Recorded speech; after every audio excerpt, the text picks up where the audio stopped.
Toxic Crusaders was this cartoon that came back in the early 90s that was based on the Toxic Avenger series of films from the previous decade. I was already very familiar with the Toxic Avenger film franchise. At that point, it was the Toxic Avenger trilogy made up of the Toxic Avenger, the Toxic Avenger 2, and Toxic Avenger 3, The Last Temptation of Toxie. At this point, when the Toxic Crusaders was, when it first aired on TV, I hadn't seen any of the films yet, but I've seen, commercials for the movies and, behind the scenes stuff and other things. And I really want to watch these films, but I hadn't at that point gotten any access to see them. The video stores that I was going to at that point didn't have any copies of any of the Toxic Avenger films. And at that point, they weren't running on cable. I think the first Toxic Avenger would come on USA from time to time, the cable channel. But either I didn't have cable at the time when it aired, or maybe it was a situation where, I didn't want to watch an edited version of the film. I can't exactly remember.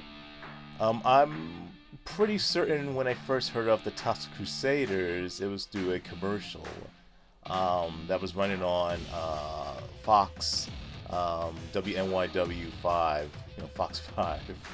And it was during the afternoon, and I remember seeing the commercial, and I was thinking, wow, that is really cool. A TV series based on, the Toxic Avenger. Well, cartoon based on the Toxic Avenger. And I can't remember, was this late 90 or early 91, but the show did premiere, I believe, in January of 91. And it didn't air too long after I first saw the commercial.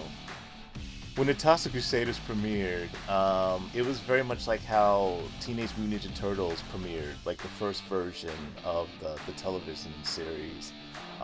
Turtles, when it first premiered, was 5 episodes from Monday through Friday. It was in the morning on Channel 9, WOR TV in my area.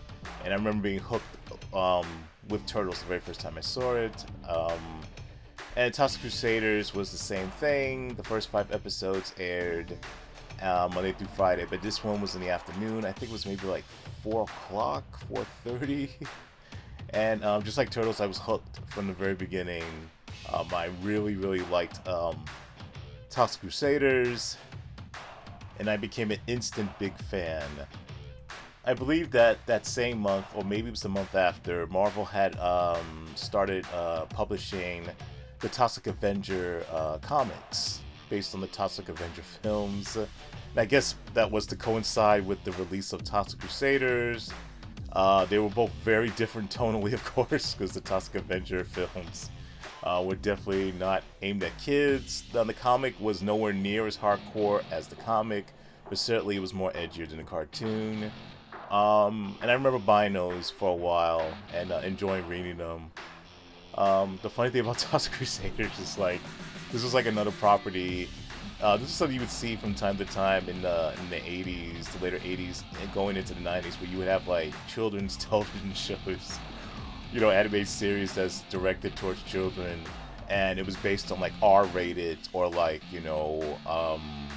very edgy, mature stuff, like movies. You would have there was a cartoon that was a Rambo cartoon that was based on Rambo films. There was a RoboCop cartoon based on the first movie. That was not it didn't happen too much, but the fact that some people think they shouldn't even happen at all, how can you go ahead and have something that's directed at children that's based on something that was clearly not meant for children? Some people might say adults only type of material, not in terms of being X-rated, but just something that's just not meant for kids to see. That was kind of an odd thing to do. But kids like myself, watch these. Well, kids like myself at the time watch these series. Toxic Crusader was definitely one of the best ones of that type of short-lived phenomenon, turning R-rated material into, cartoons. RoboCop the series is actually really good too. I really like that series a lot, and it probably might be the best maybe RoboCop. Yeah, Rambo was like, I liked it, but I don't know. It hasn't aged as well as to me as like RoboCop or Toxic Crusaders. So yeah, Toxic Crusaders. Like I said, I was a big fan of it. My brothers were big fans of it. We went ahead and we got the toys. I mean, I specifically never got any of the Toxic Crusader toys. My brothers did though. They got, Toxie, Dr. Killamoff. I think the character's name is Fender Bender, and No Zone. I don't know. I mean, I wanted the toys, but I guess at that point, like, I don't know. For one reason or another, I just didn't get any action figures. But yeah, like the way how when Toxic Crusaders came out, like the first 5 episodes was very successful. It was given a green light to have like a full season of Toxic Crusader cartoons. The fall that was coming, TV stuff like fall TV, new television, new shows, new episodes of old shows. And I was excited for that. Like, I was excited for September. We'll get a new season, full season of Toxic Crusader stuff, see more of their adventures, see more of these awesome characters. Like, there was a lot of hype for Toxic Crusaders. Like, this was going to be the next big thing, next huge toy line, the next Teenage Mutant Ninja Turtles, the next He-Man. And the toys were successful. Like, the toys were selling out. I mean, certainly weren't the same level, as, let's say, Turtles or He-Man or Thundercats or whatever. But yeah, the toys were selling well, the hype was building up, the word was getting out there, and I fully expected this thing to, just have legs, and go the distance. So fall came that year, and Toxic Crusaders, the first full season, premiered, and it was hard to find. It was like hard to find. Like, Turtles was like easy to find. Turtles was like, came on Sunday. I think it was like 10 o'clock, 10:30, Channel 11. Toxic Crusaders came like really early in the morning. I think it was like 7:30 or something like that. Like, it was like super early. Like, cartoons normally didn't come on that early. It's like usually like about 9 o'clock. Like, in terms of like cartoons like on major networks or cartoons that were syndicated, but that were like major big time cartoons. Like, they usually came like 9 o'clock and later. Most of them, and particularly like Toxic Crusaders was supposed to be the next big huge thing. I mean, one thing I was surprised that Toxic Crusaders only came on the weekends. It only came on like I guess depending where you were, either Saturday or Sunday. I was just fully expecting it to have like a full like 65 episode order, like like Thundercats. So I was surprised. Like, usually when these cartoons came back, they usually got like a full 60, 65 episodes, and I thought it was gonna come on every day instead of just like once during the weekend. So I was a little surprised by that, and I was surprised by the fact that it came on so early, 7:30. Usually most cartoons around that time would start around like maybe 9 o'clock. Like Saturday morning, Sunday morning cartoons. Not to say the cartoons didn't air before that.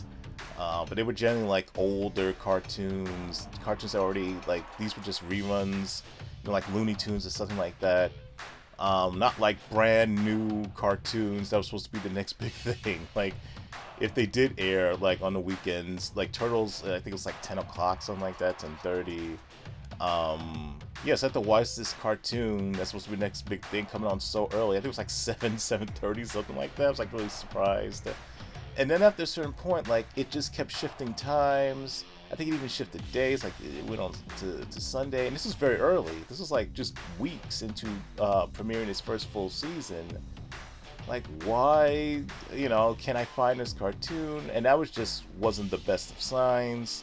And just like, there was so much hype for it at the beginning of 91, but by the time we got to the fall of 91, it seemed like things had already cooled off, and not just in terms of like the series, also like in terms of the toys and just the overall hype.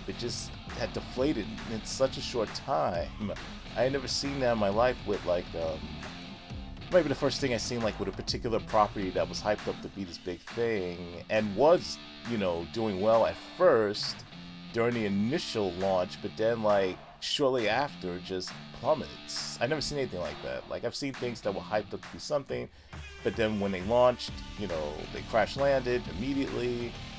But not like something that seemed like it was, you know, going to be something big. And did, you know, have good traction for a while. And I think when it originally aired, I think I might have seen like of the full season, like maybe 2 episodes at most. But I remember the few I did see, I wasn't impressed. Like I felt so disappointed. Like these aren't as good as the first 5.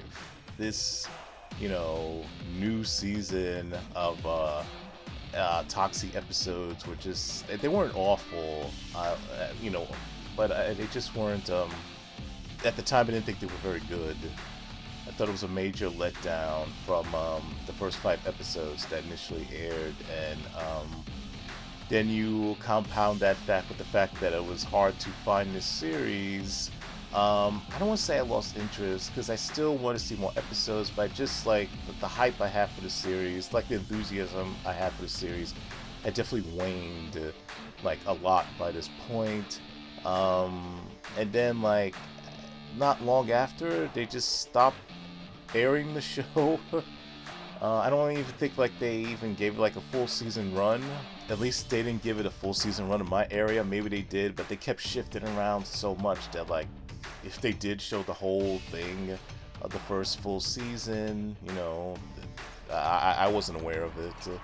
By the time 92 rolled around, Toxic Crusaders was pretty much dead. The Toxic Avenger comic was canceled, I believe, sometime in 92 as well. There was also a Toxic Crusaders comic from Marvel, and I believe that one also was canceled in 1992. And that first issue, though, we had that of the Toxic Crusader comic, has this really cool cover by Sam. I think it's pronounced Sam Keith, who created Max, and just one of the best artists out there. That's I think is somewhat underrated. No one talks about enough. But yeah, like I don't know. I was really feeling bad for Toxic Crusaders. It's like, even though I didn't really at the time care for, you know, the later episodes, I still thought it had a lot of potential. I still thought that it should have went ahead and, you know, soared all the way to the top. The Toxic Crusaders were really a great group of characters, like, and I love like their chemistry together. You know, Toxie, Major Disaster, No Zone, Headbanger, and Junkyard to me were just, you know, a cool, you know, awesome group of heroes, you know, of superhuman superhuman size and strength. Yeah, no, and not only that, the good guys were awesome, you know, other characters in the show. I like Toxie's mom, I like Yvonne, the bad guys, you know, got Dr. Killumoff, you know, he was a pretty cool bad guy. Bonehead was a great henchman. My favorite of the bad guys was Psycho. How, you know, speaking of Psycho, like he would always like tell like Dr. Killumoff like, hey, like if you go ahead and you go forward, you know, with this dastardly plan, you know, it's gonna backfire in this specific way, in that specific way. So let's just not go that way and go a different way, one that will ensure us victory, or at least, you know, not ensure us defeat. And every single episode, Killumoff would just disregard him, disregard what he had to say. In the end, Psycho would always be right, you know, how things would just go to shit. But, you know, he would also be like, it was like meta, the show. Like, that thing he was doing was like meta. Like, you know, like it was one of the earliest examples of like breaking the fourth wall, meta material in the mainstream. Like, I can't think of any cartoon that was doing that before Toxic Crusaders. It was like Deadpool way before Deadpool. It was Scream before Scream. Yeah, it was one of the earliest examples of just like, you know, meta, you know, meta media, you know, and that it definitely deserves to get props for that. I hear nobody talk about that, or at least no one at large talking about that. So it was pioneering that way, particularly in the cartoon that was, primarily meant for children. But there's enough stuff in there, like, the best cartoons, best animated series, movies, are ones that, at least for the ones that are specifically, like, primarily aimed at children, are the ones that also other audiences can enjoy it, older audiences. And, I still very much enjoy Toxic Crusaders now, the cartoon. Like, the first 5 episodes, they definitely hold up well. And now, like recently, maybe not super recently, but last year for Christmas, I got a gift of having the Toxic Crusaders Blu-ray set of the complete series, and it was just great, like, cause well, actually no, like, I actually saw the episodes again. Like, it was decades between me, cause I never seen the whole series, like the whole entire series back in the '90s. And it wouldn't be up until like maybe 2 years ago, maybe less than that, that I caught the remaining episodes I never seen on Tubi, and I rewatched the ones that I weren't too fond of the first full season, and I was like expecting, like, man, like, I knew the first 5 were gonna hold up, but anything after that I was like thinking, yeah, I don't think these things are going to be very good. But I just want to finally complete the series and say that I finally saw it and give them my final judgment. And those episodes, in the first full season were pretty good. They actually were pretty good. They were not bad. They were not awful. They were not disappointing. Some of the episodes, were just as good as the first 5. There was the one with Mr. Earth. This guy who was like this superhero who wanted to join the Toxic Crusaders, but he wasn't like radiated like they were. Like, he was like a man, but he thought, like, hey, I may not be a hideously deformed creature of superhuman size and strength, but I still think I could rock with you guys. And that was a pretty good episode. There was another one with this guy named Snail Man. He was, half man, half snail. I forgot how he got transformed exactly. But yeah, like, I think he wanted to join the group. I can't exactly remember the specifics of the plot, but that was a good episode. And there was this other episode, another highlight episode, where it was this bad guy who, just like the Toxic Crusaders, he got radiated. But of course, instead of using his powers for good, he used them for evil. And he was like half man, half like Gardner Shears. Like, he was kind of like an Edward Scissorhands like character. He looked nothing like Edward Scissorhands, but I think he had like shears for hands or something like that. Or, but yeah, he just he was a pretty good villain. And I think he was like squared off eventually Major Disaster, because Major Disaster, this guy was like, deals with plants. And but there was good episodes. Like, they all were good. So like, I think if Toxic Crusaders was just given a fixed time, and not one that was so early in the morning, a little bit later, and it also they didn't put in a whole lot of marketing behind Toxic Crusaders. I don't know who was in control of the marketing, whether it was syndicated, so I don't know whose responsibility would be for that, but there wasn't enough promotion. Not like it was when the first 5 episodes aired. That definitely was pretty heavily promoted. This one was kind of like barely any fanfare when it came out, and I think if they put in the same amount of promotion like they did with the first 5 episodes, they had it scheduled at a time that people could watch it at the most opportune time, and didn't shift the times of when it would air, I think history might have been different for Toxic Crusaders. I don't know if they would ever reach anywhere close to the heights of a Turtles or a He-Man, but I think it definitely would have lasted more than one season, because there definitely was something there in the beginning that people were attracted to. It did do well in the beginning. And I think if they just went ahead and just stayed the course and put in all their effort and work, the series would have been more successful. The toy line would have been more successful. Just the whole property would have been more successful than it was. Yeah, I used to really feel sorry for the fact that it just kind of, you know, failed, and so quickly to Toxic Crusaders. Like after '92, that was it. Like you heard virtually nothing about Toxic Crusaders. And I remember my brothers, like, they felt the same way. They felt bad for Toxic Crusaders, but it's like, we must move on, And I, like, wouldn't let it go. I'd be, like, saying, I would be, like, joking, but then not joking. Like, Toxic Crusaders is going to come back. Toxic Crusaders is going to come back. It's going to, have its moment in the spotlight, And my brothers were like, oh, we don't know about that, But I was, like, really, like, striding, like, no. Like, again, I was kind of joking, but I also was, like really, like, really serious, though. Like, I was joking, but I was serious. Like, I really wanted Toxic Crusaders to, like, be remembered. I didn't want it to be this obscure thing, But it was, like, this obscure thing, pretty much, for a long time. And then I started seeing signs, like, in the 2010s, in the later 2010s, that maybe there's still some life left, with the Toxic Crusaders. So I went to this film festival, the New Jersey HorrorCon and Film Festival. I think it was the second one, annual one, and they were screening my short film, The Babyface Killer, and I was watching some other films, when I attended the event, and there was this block of short films, and I remember this one particular short film. No, I don't think it was a short film. It was actually a full-length feature. I thought it was going to be a short film.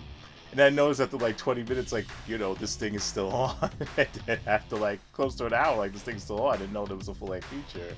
But it turned out to be, a solid feature. It was about, I think it was set in the post-apocalyptic settings, about some guy who holed himself in like in a basement or something like that. I'm sorry, I don't remember the specifics more. But in this particular, film, there was a scene where the character had a Toxic Crusader figure. It was Toxie. Oh, and I think he mentioned the Toxic Crusaders in the movie too. They didn't just show the trailer. I think he said something about the Toxic Crusaders, and I thought that was so cool. Like, wow, so I'm not the only one who remembers. But of course my brothers remembered as well. But there's still people who remember, the Toxic Crusaders. I thought that was awesome. And I didn't expect anything more for that, like in terms of like anybody talking about the Toxic Crusaders, but then I would see things, like little things here and there, like talking about the Toxic Crusaders, whether it was like, somebody mentioned it in a social media post, or, you remember the 90s, and hey, like in terms of like collecting action figures, and they would mention Toxic Crusaders. And I've just seen little things here and there more and more. Talked about the Toxic Crusaders, and like, oh, this is cool and stuff like that. And then there was some company that went ahead and made Toxic Crusaders like figures, like updated figures. Like wow, like again, these were like small little things, but small little things add up to something bigger. And it was no longer this seemingly obscure property. Like they made some kind of impact. People acknowledged their existence after all these decades, and I thought it was so awesome. And and then you had things that probably also helped. With there was word that came out about they were remaking the Toxic Avenger.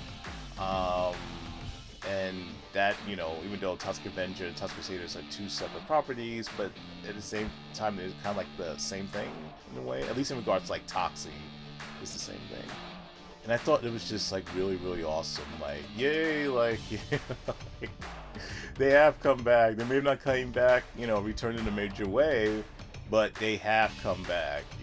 Like people hear people talking about them. People who are fond, about the past.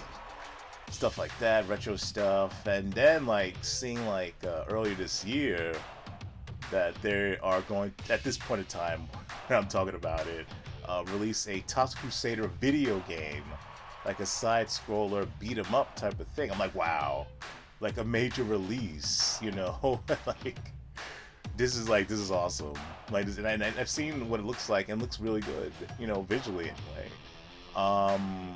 And then hearing this hard rock version cover, of the Toxic Crusader theme, which is one of the best themes ever. Toxic Crusaders, very memorable.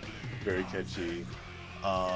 So yeah, like I think it's just really cool that you know, they haven't been forgotten, and that like after all these decades, like my wish finally came true that you know the Toxic Crusaders are back in the spotlight. You know, may not be the biggest of spotlight, but still like nevertheless, and you know they have been remembered, they haven't been forgotten, and you know I hope it continues to get that spotlight gets bigger and bigger and bigger. I would love for someone to do like a, you know, and there are too many revival stuff. I think most of the revival stuff out there, like revival, like legacy, you know, media, you know, movies, you know, TV series, whatever. Just this was just way too much of it. There's like a huge overdose of it, and most of the stuff is not very good. That they brought back, that they've tried to revive.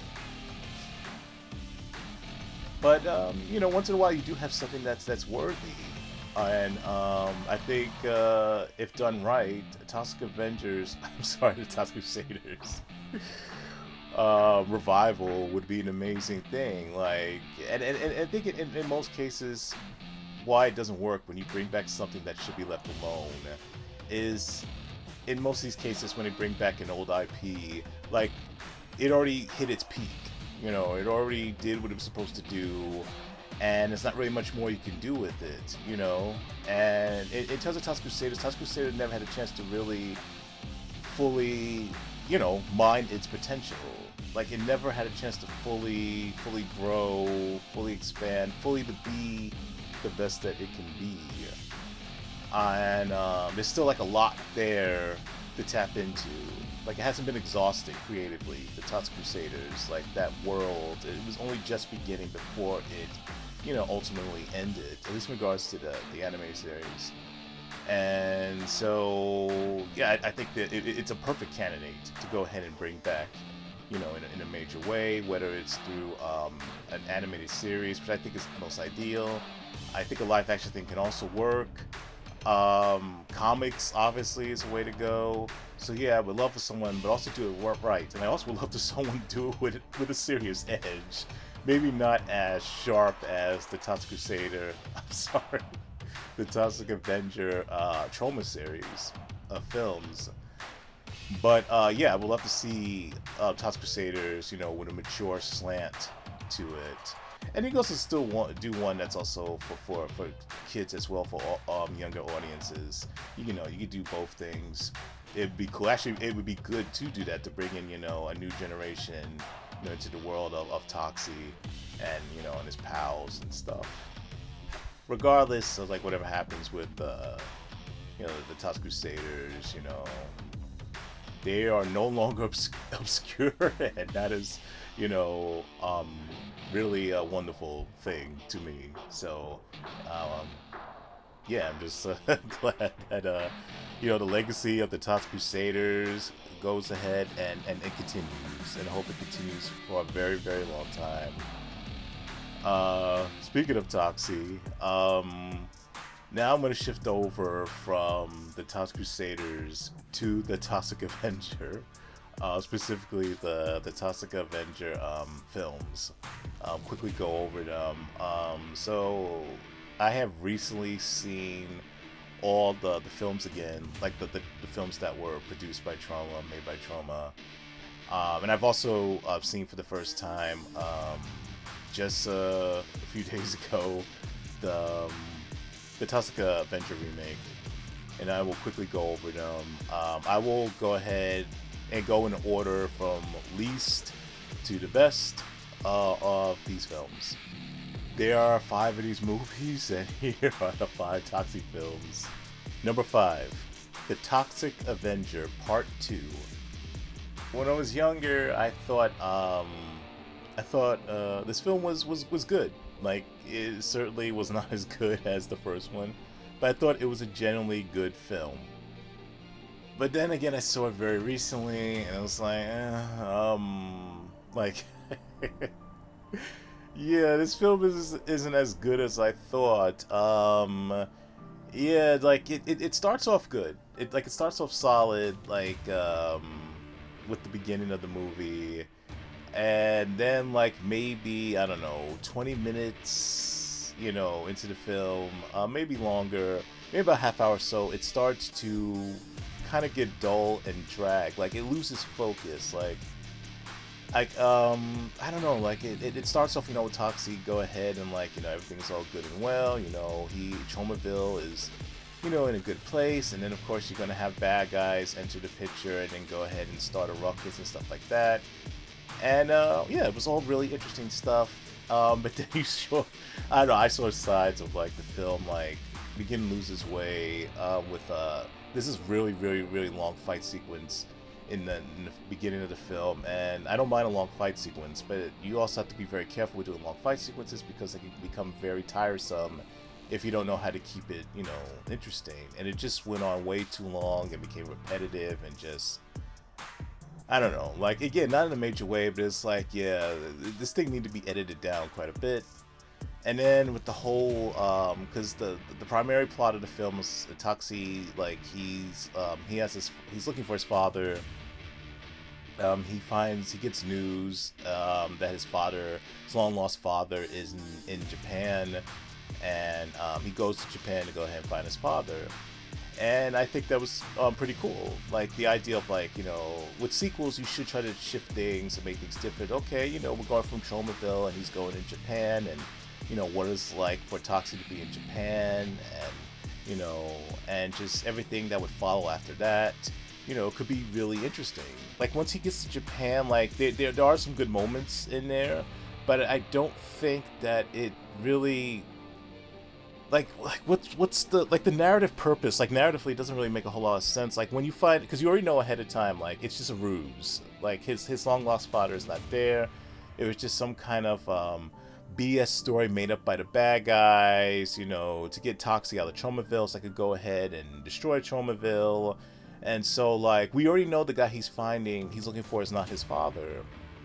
And then he ultimately finds that out himself later on in the film, that the guy is not his father. So, like, what was the point doing that narratively? Like, if it was his father, then it would have significance, if it was his father. But since we know it's not his father and it's just a trick, narratively, what's the point of this? And we get narratively because the bad guys want him out of Tromaville, to go ahead and do their thing in Tromaville. But like, on the grander scheme, like, what's the point of Toxie going over there and meeting somebody that is not his father? It just felt basically the whole father. I don't want to say subplot. That's basically the main plot. It just doesn't go anywhere.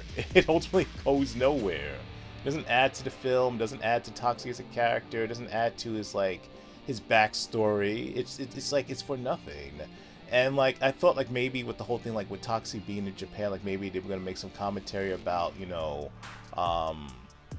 American in Japan in the late '80s, and they didn't really do anything with that narratively or thematically. So ultimately, the Japan story, him trying to go ahead and find his father, that goes nowhere. And then it's somewhere in the last act of the movie, he returns back to America, to Tromaville, to go ahead and like take down Apocalypse Inc. They are the bad guys in the movie, but that all feels anticlimactic. It doesn't go anywhere. And then last moment, they introduced this threat of like Apocalypse Inc. wanted to blow up Tromaville or something like that. I can't exactly remember, but it just all feels anticlimactic and it feels incomplete. Like the ending, like the climax of the movie feels incomplete. Like the whole movie feels like incomplete and utterly, in some ways, pointless. Like I don't know. It just very disappointing. Like it doesn't have focus, or doesn't have focus for very long. It tries to be this, it tries to be that, but ultimately it doesn't end up being anything. And a lot of it's just dull. It's just dull and borderline boring. Like there are some definitely moments in there that like get your attention. There's definitely a lot of like fucked up material in the movie. Like if that's what you're looking for, you're gonna get it. But beyond that, it just isn't very good. There are a few highlights in the movie. Toxie, like, the character is as good as he's ever been. The character Claire, which, I don't know, she is the same character from the original Toxic Avenger film, but for some reason they changed, like, Toxie's girlfriend, but for some reason they changed her name from what it was in the first movie, which was Sarah, to Claire in this movie. I don't understand why they changed the name of the character when it's obviously the same character. It isn't the same actress though, but the actress who they got to replace the actress from the first movie, Phoebe, I hope I pronounced her name correctly, Laguerre, she's really good. Like, she's really, really good. I really like her. She's definitely a highlight in the movie. This movie also, I think it boasts Michael Jai White's first on-screen appearance in film, I think. He has this supporting role as one of the members of Apocalypse Inc. He's memorable in the film for the little bit that he's in. But beyond that, like, the film just isn't very good. Yeah. Number 4, The Toxic Avenger Part 3, The Last Temptation of Toxie. This entry, for a long time, was my least favorite of the Toxic Crusader franchise. Was my least favorite of the Toxic Avenger franchise. Yeah, it's like, I don't know, but I saw it again, and it's like, the film is not quite as, you know, lackluster as I thought it was. Because I thought it was okay the first time I saw it, but then not long after that, I saw it again, like, in sometime in the later 90s, and I just was like, oh, no, like, yeah, I do not like this film at all, actually. And it was easily, like, the worst of the Toxic Crusader. Toxic Avenger, I don't like you doing that. Toxic Avenger films. It's not that much better than Part 2. It's only better by Part 2 by, like, a hair. But the reason why I like this just a bit better than Part 2, and I still don't really like the film now, but I like it maybe a smidgen more than I did, like, years ago, is because it's more focused than Part 2. Like, this actually has a plot. You know, not to say Part 2 doesn't have a plot, but as a plot that it falls through on from beginning to end. It's definitely a lot more focused. It feels like it's about something. Narratively, I'm not saying narratively it's a strong film, but at least in terms of, like, going from point A to B, things like story arcs and stuff like that, it's solid. Thematically, it's solid. It's about something. And it just feels more like a movie. It doesn't feel incomplete like Toxic Avenger Part 2 does. And it's actually a pretty, like, at least, like, thematically, I really like what it's about. Like, basically, it's Toxie going through depression. And it's one of the earliest examples of, like, you know, movies dealing with depression. Like, you didn't see that a lot back then. You don't necessarily even see that a ton now, but it's definitely more prevalent now, like, you know, media having characters go through depression. But this one is, like, definitely one of the earlier examples of, you know, a movie focused on a character going through depression, the things they go about, you know, the ways to go about, you know, getting rid of that depression, or at least keeping it at bay. And, yeah, like, I do admire, like, the effort that was put into that. I do admire the effort into, you know, the themes of the films, what they wanted to do, you know, but, I don't know, just like, the execution, though, is, like, really not the most solid. I don't want to say it's really off, but it's just not the most compelling, the way they go about it, you know. But I do appreciate, you know, giving it. I do give it A for effort, and I do also like the themes of, like, you know, how people with the best intentions can end up doing the worst things, you know, in the name of, like, getting better. Whether it's getting over depression or, like, just trying to get things for their loved ones, because he goes down a path that he shouldn't, because he just wants the best for, you know, Claire, you know, he wants the best for, you know, his family, for his loved ones, and this and that, and he goes down the wrong path, just trying to bring about good things and trying to make himself feel good, and you know, it also has messages of, like, selling out and stuff like that, and of course how it's a bad thing, and yeah, again, it's just, like, the execution is just not all that compelling to me. Number 3, the Toxic Avenger remake. when I first heard about them remaking the Toxic Avenger some years back, yeah, I wasn't exactly thrilled. I'm like, oh god, you know, like really, particularly like hearing they were gonna do like it was coming from like you know, a big production company and all that, and it's just like, oh no, this thing's gonna be polished, it's gonna be slick, it's gonna be watered down, it's gonna like, they're gonna dull its edge. And like, I wasn't exactly looking forward to it, but then I heard of the director Macon Blair, who starred in movies that I really like Green Room and Blue Ruin, and he directed a film back in 2017 called I Don't Feel at Home in This World Anymore, an underrated gem. And I thought, okay, since he's attached to this project, maybe it might be something worthwhile. And, you know, I said, we'll just wait and see. And then, I waited and waited and waited because this thing was supposed to come out, you know, a few years back.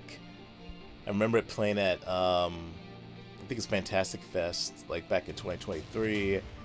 And then there was like radio silence. Like there was no word of any release date or anything.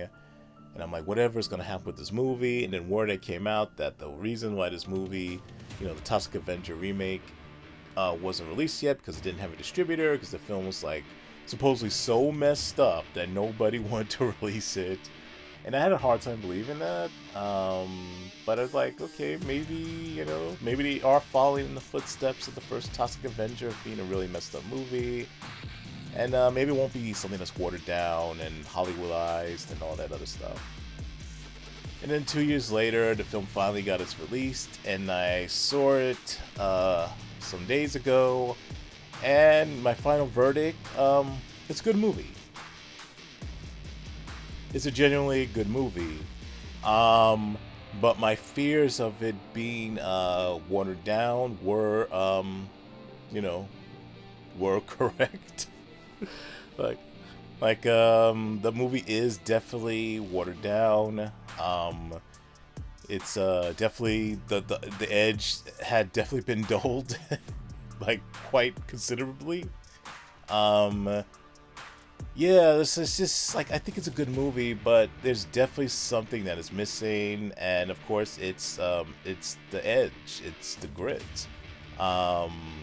It's too polished, it's too clean, it's too sterile. Like it's just, I don't know, like a film like Toxic Avenger, which was just basically made like, you know, it was made pretty much on the cheap. This was a scrappy production, you know, it was made on the fly, you know, guerrilla filmmaking, you know, type of thing that wasn't afraid to offend. It wasn't afraid to, you know, be what it was, you know, loud, brash. It certainly was the very opposite of what you see from, you know, Hollywood productions. Like, usually most of them are super safe and, you know, just very calculated, overly calculated, and just overly done. A lot of Hollywood productions, like that doesn't like mesh very well with the spirit and the aesthetic of Troma. For those who are familiar with Troma and how they do things, which is pretty much, you know, often rough and dirty. And just like, you know, unrefined and in your face.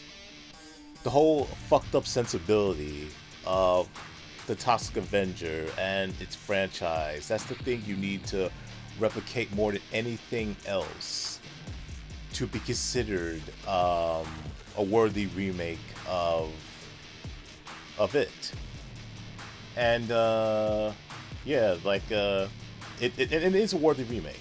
I will definitely say that because of everything else that it does right, but it's also a worthy remake that also at the same time kind of falls short, you know, of living up to, I don't want to say living up to, but just kind of falls short of being like the ultimate Toxic Avenger remake.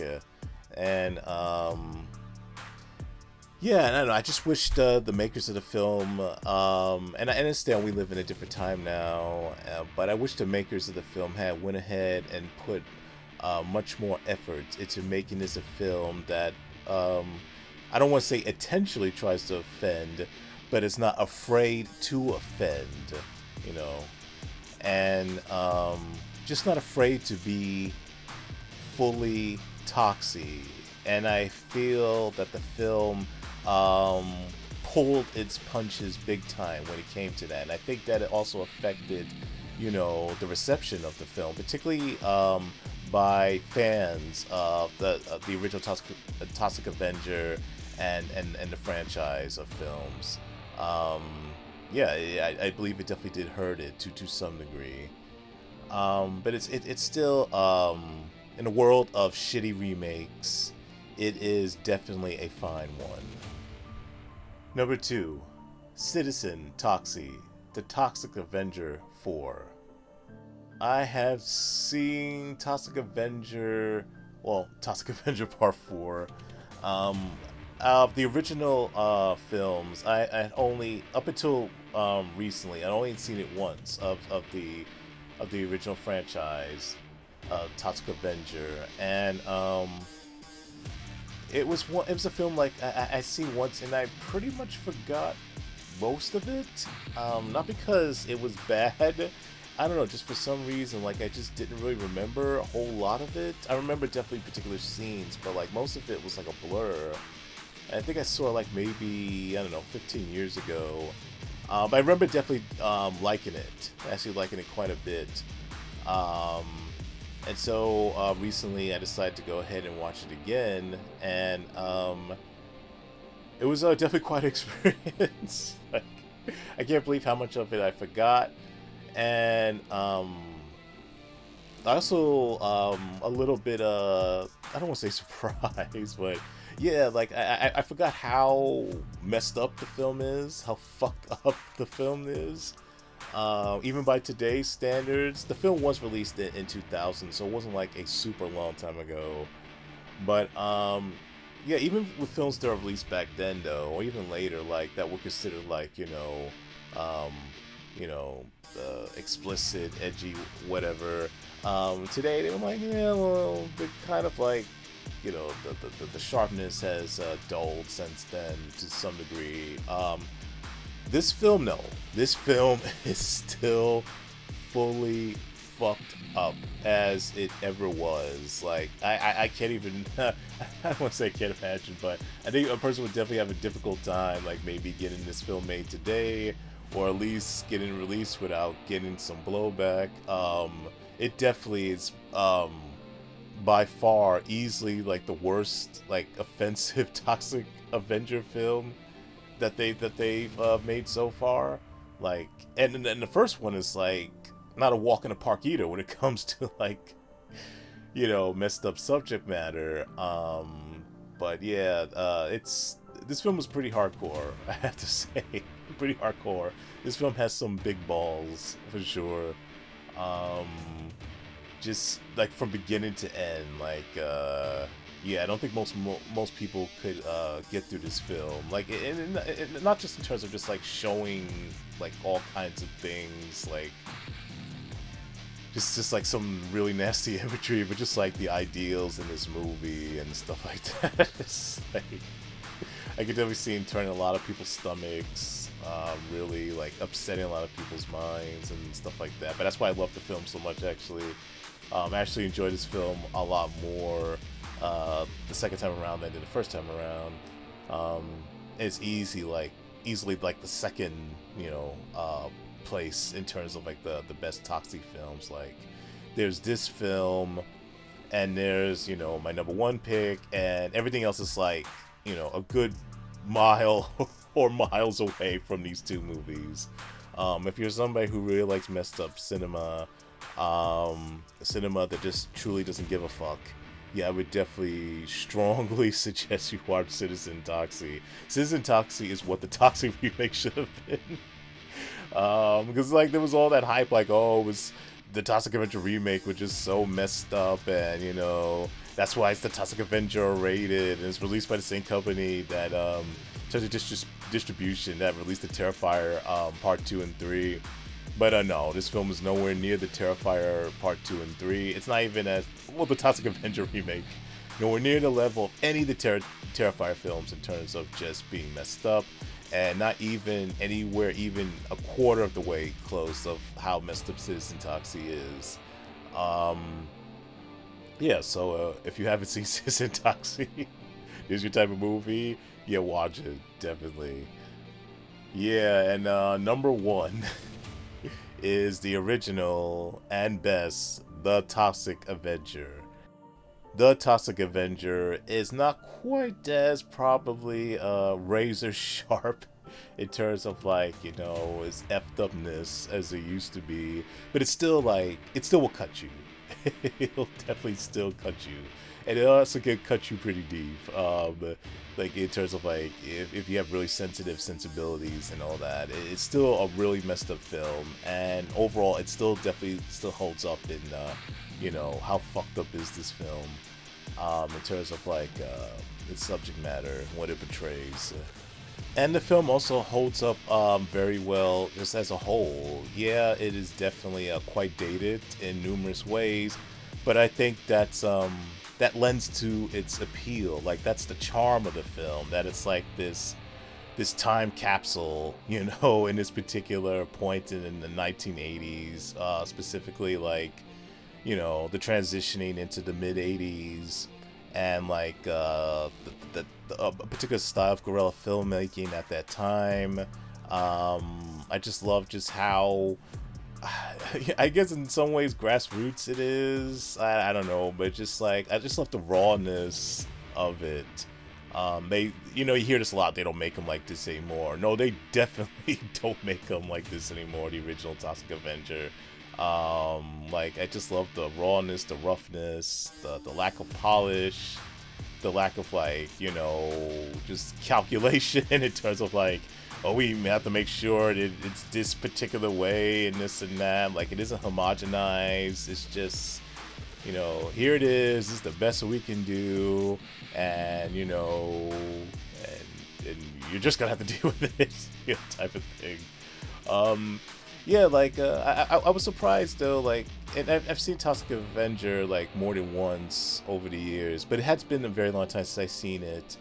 And I was surprised like how, despite all its roughness, how sincere it is in terms of like how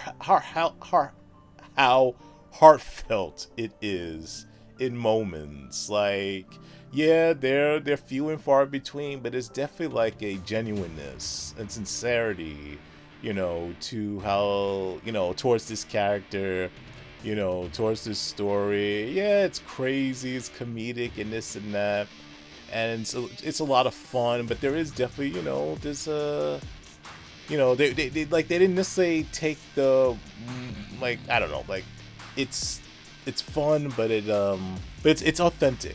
It's authentic, like it's not silly, like in terms of like it's sincere. It's sincerely like crazy and everything and absurd and this and that, but it's also sincere too. Like they don't make the movie out to be a joke, as much as it may seem like it's one big joke a lot of the times. Yeah, like the movie was definitely trying to say something, like about a number of things, you know, about how we treat the earth, how we treat the environment, about political corruption, about, you know, just all things, you know, and it's a good medley of everything, and it works like really, really well. There's a reason why people are still talking about this film 40 plus years later. There's not too many movies from the era that people still talk about in general, and particularly like this really, really, really low budget, you know, film, you know, about a super powered, you know, hero from New Jersey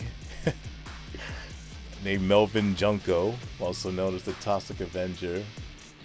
One of the things I like in the film is the performance by Andre Miranda as Sarah. I like her character a lot. I like how, I guess, she represents like the innocence, you know, that's in Tromaville, like the rare, like, you know, last vestige of like innocence in this corrupt town that is Troma. Like, I like her relationship with Toxie. I really love the character Toxie. Like, he's like one of my favorite characters. He has a great look.